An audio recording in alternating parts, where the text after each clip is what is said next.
Sir నమస్కారం sir. నమస్తే. Sir Chandrababu Naidu గారికి ఆ టెన్షన్ పెరిగిపోతుందని, ఆ సూపర్ 6 హామీ పథకాలు అవి గుదిబండ్లా మారిపోయాయి. అవి అమలు చేయడానికి సరిపడేంత అక్కడ ఫండ్స్ లేవని అంటున్నారు. మరి అమలు చేసేంత వీలుకులు లేదు అని చెప్పేసి ఒక వార్త అయితే ప్రచారంలో ఉంది సార్. అంటే అంతకుముందు హామీ ఇచ్చేశారు, కానీ ఇప్పుడు అది ప్రాక్టికల్ గా చూస్తుంటే కాస్త టఫ్ గా ఉన్నట్టు కనిపిస్తుంది అని అంటున్నారు. మరి దీంట్లో వాస్తవం ఎంత ఉంది? నిజంగా మరి సూపర్ 6 హామీలు ఆ పథకాలు అమలయ్యే అవకాశం కనిపిస్తుంది అంటారా సార్?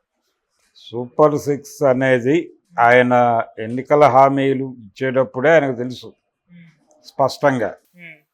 ఆయన జగన్మోహన్ రెడ్డి మీద చేసినటువంటి ఆరోపణ ఏమిటి అంటే, అలవి కాని హామీలు ఇచ్చి వాటి కోసం రాష్ట్ర ఆర్థిక వ్యవస్థని దారుణంగా హింసించి అని కదా ఆయన జగన్మోహన్ రెడ్డి మీద విమర్శ చేసింది.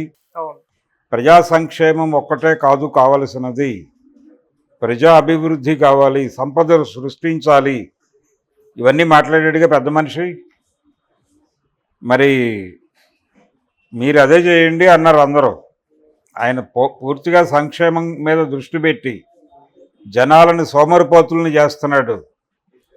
రకరకాల పేర్లు చెప్పి వాళ్ళ అకౌంట్లో డబ్బులు వేసి వాళ్ళ ఓట్లు కొనేసుకుందాం అనుకుంటున్నాడు.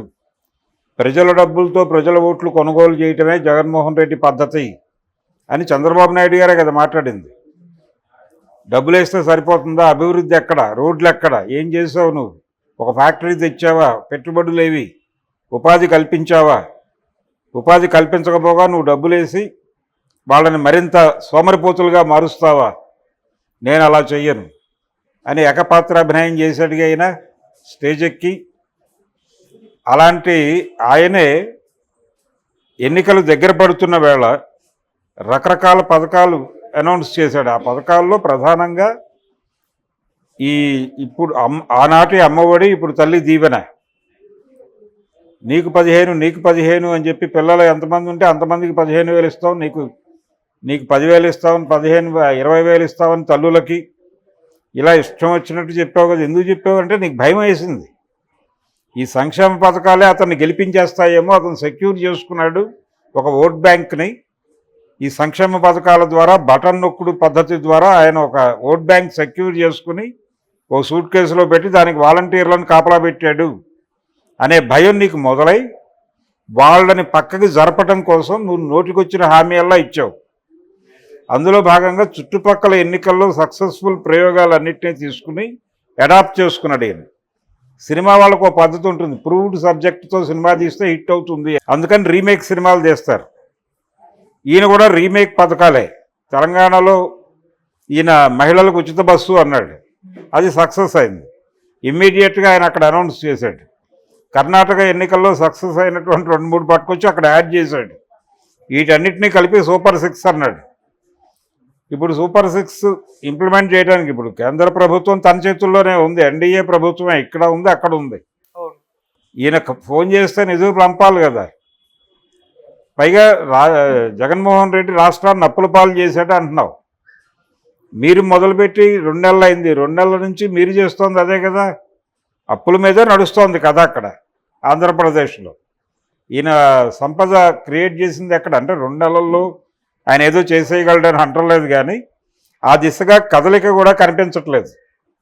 ఇప్పటికీ శ్వేతపత్రాలు పెట్టి దాని మీద డిస్కషన్స్ మీద కథ నడిపిస్తున్నారు తప్ప హనీమూన్ ముగిసిపోయింది అనే స్పృహ కనిపించట్లేదు. ప్రభుత్వంలో పాలనాపరమైన వేగం కనిపించట్లేదు.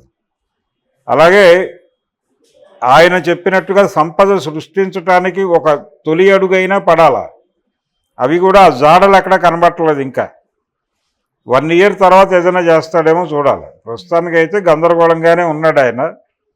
ఫైనాన్షియల్ కండిషన్ కూడా అంత బ్రైట్గా ఏం లేదు, అది వాస్తవమే. ఇది ఆయనకు ముందే తెలుసు. తెలిసి ఎందుకు వాగ్దానం చేసావు నువ్వు అంటే మోసం చేయాలనే ఉద్దేశమే కదా. మోసం చేసావు ఇంటెన్షనల్గా.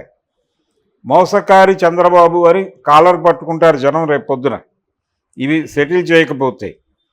అందుకని అడుసు తొక్కనేలా కాలు కడగనేలా అన్నారు. ఇప్పుడు కాలు కడుక్కునే ప్రయత్నం చేస్తే ఎలా కుదురుతుంది? నువ్వు ఆల్రెడీ తొక్కేసావు, వాళ్ళ హృదయాలు గాయపరిచావు. ఇప్పుడు ఆల్రెడీ జగన్మోహన్ రెడ్డి రోజు జనంలోకి వెళ్ళి చెప్తున్న మాట ఏంటి? నేనే ఉంటే ఈ పాటికి 4వ విడత డబ్బులు వచ్చేవి, 5వ విడత డబ్బులు వచ్చేవి అని ఈయన రెచ్చగొడుతూ ఉంటాడు పక్కన. ఈయనేమో డబ్బులు లేవంటాడు, అక్కడ జీతాలకే అప్పులు తీసుకొస్తున్నామంటాడు. సంపద సృష్టి అంటాడు. ఆ సృష్టి ఎట్నుంచి చేస్తాడో తెలియదు. ఇప్పుడు మొత్తం రోడ్స్ అన్నీ డిజైనింగ్ అయిపోయింది, దాని మీద డబ్బులు ఖర్చు పెట్టాలి. అక్కడి నుంచి 15,000 కోట్లు అప్పు మాత్రమే ఇస్తామన్నారు వాళ్ళు, గ్రాంట్ కాదు. పోలవరానికి సంబంధించి ఈయన చెప్పినటువంటి 12,500 కోట్లు ఇస్తామని చెప్తున్నారు, కానీ అది కూడా ఏమిటో తెలియదు.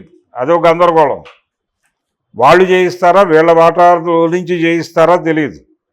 ఇన్ని గందరగోళాల మధ్య ఎవరిని ఏమీ అనలేని పరిస్థితి. ఇక్కడ అధికారం 5 ఏళ్ల తర్వాత అధికారం వచ్చేసరికి ఈ 5 సంవత్సరాల అణచివేత నుంచి అగ్రెసివ్గా తయారైనటువంటి క్యాడర్, అగ్రెసివ్గా చేస్తున్నటువంటి కార్యక్రమాలు, వీటి మీద ప్రతిపక్షం రియాక్ట్ అవుతున్న పద్ధతి. రెండోది, జగన్మోహన్ రెడ్డి తన పార్టీని కాంగ్రెస్లో విలీనం చేసేస్తాడేమో అనుకుంటే అది కనిపించడం లేదు. ఆ పరిస్థితిని బీజేపీ అడ్డుకుంటోంది. ఇదొక ఇబ్బంది చంద్రబాబుకి పొలిటికల్గా. చంద్రబాబును కంట్రోల్ చేయటం కోసం అతన్ని కాంగ్రెస్లో విలీనం కానివ్వట్ల బీజేపీ జగన్మోహన్ రెడ్డిని. అంటే ఇప్పటికీ చంద్రబాబుని బీజేపీ నమ్మటం లేదు అనేది స్పష్టం. ఇలా పొలిటికల్ ఏరియాలో గందరగోళం ఉంది, ఆర్థిక రంగంలో గందరగోళం ఉంది. ఇన్ని క్రైసిస్ల మధ్య ఆయన ప్రభుత్వాన్ని నడుపుతున్నాడు చంద్రబాబు. అందుకని ఈ సంక్షోభాలన్నిటి దృష్ట్యా ఆయన కొంత అసహనంగా కనిపిస్తున్నాడు. ఈ అసహనం మధ్య కూటమి తాలూకా స్పిరిట్ క్యారీ చేయాలి, ప్రతి ఒక్కరిని గౌరవించాలి, ప్రోటోకాల్స్ ఉంటాయి. పవన్ కళ్యాణ్ గెలిచిన సీట్లు తక్కువ. ఆల్రెడీ పవన్ కళ్యాణ్ ఇప్పటికే స్టేట్ గవర్నమెంట్ని, తెలుగుదేశం పార్టీని, బీజేపీని బైపాస్ చేసి ఆయన నేరుగా అధికారులకు ఆదేశాలు ఇచ్చే కండిషన్లో ఉన్నాడు, ఇస్తున్నాడు. ఇప్పుడు మొన్న ప్రజావాణి కార్యక్రమానికి వెళ్ళి ఎవరో నా బిడ్డ కనిపించడం లేదంటే నేరుగా ఆయనే అధికారులతో మాట్లాడాడు. సంబంధిత శాఖకి రిఫర్ చేయాలి కదా, కేసుని రిఫర్ చేయట్లా, ఆయనే స్ట్రైట్ అవే ఎంటర్ అయిపోయి వాళ్ళతో మాట్లాడేస్తున్నాడు ప్రతి విషయంలోనూ. ఇది ఎలా చూడాలి, ఎలా కంట్రోల్ చేయాలి, దీనివల్ల జరిగే నష్టాన్ని ఎలా భర్తీ చేయాలి అనే ఒక గందరగోళంలో చంద్రబాబు ఉంటే, పవన్ కళ్యాణ్ చాలా అగ్రెసివ్గా వెళ్తున్నాడు అనే చిరాకులో లోకేష్ ఉన్నాడు. నిన్న మండలి సమావేశాల్లో అది బయట పెట్టుకున్నాడు ఆయనే స్వయంగా, ఎవరెవరో రైడ్ చేస్తున్నారు. సో ఇంత గందరగోళం మధ్య చంద్రబాబు ఉన్నాడు అక్కడ. ఈ హామీల అమలులో ఏమాత్రం బెడిసిన, తప్పటడుగులు పడ్డా ఆయన అవతల పక్షానికి అంటే విపక్షానికి చేతిలోకి ఒక అద్భుతమైన వెపన్ ఇచ్చిన వాడిగా మారతాడు. ఆల్రెడీ చాలా కీన్ అబ్జర్వేషన్లో ఉన్నాడు ఆయన. రోజువారీ యాక్టివిటీ మీద ఒక ప్రోగ్రెస్ రిపోర్టు డిజైన్ జరుగుతోంది.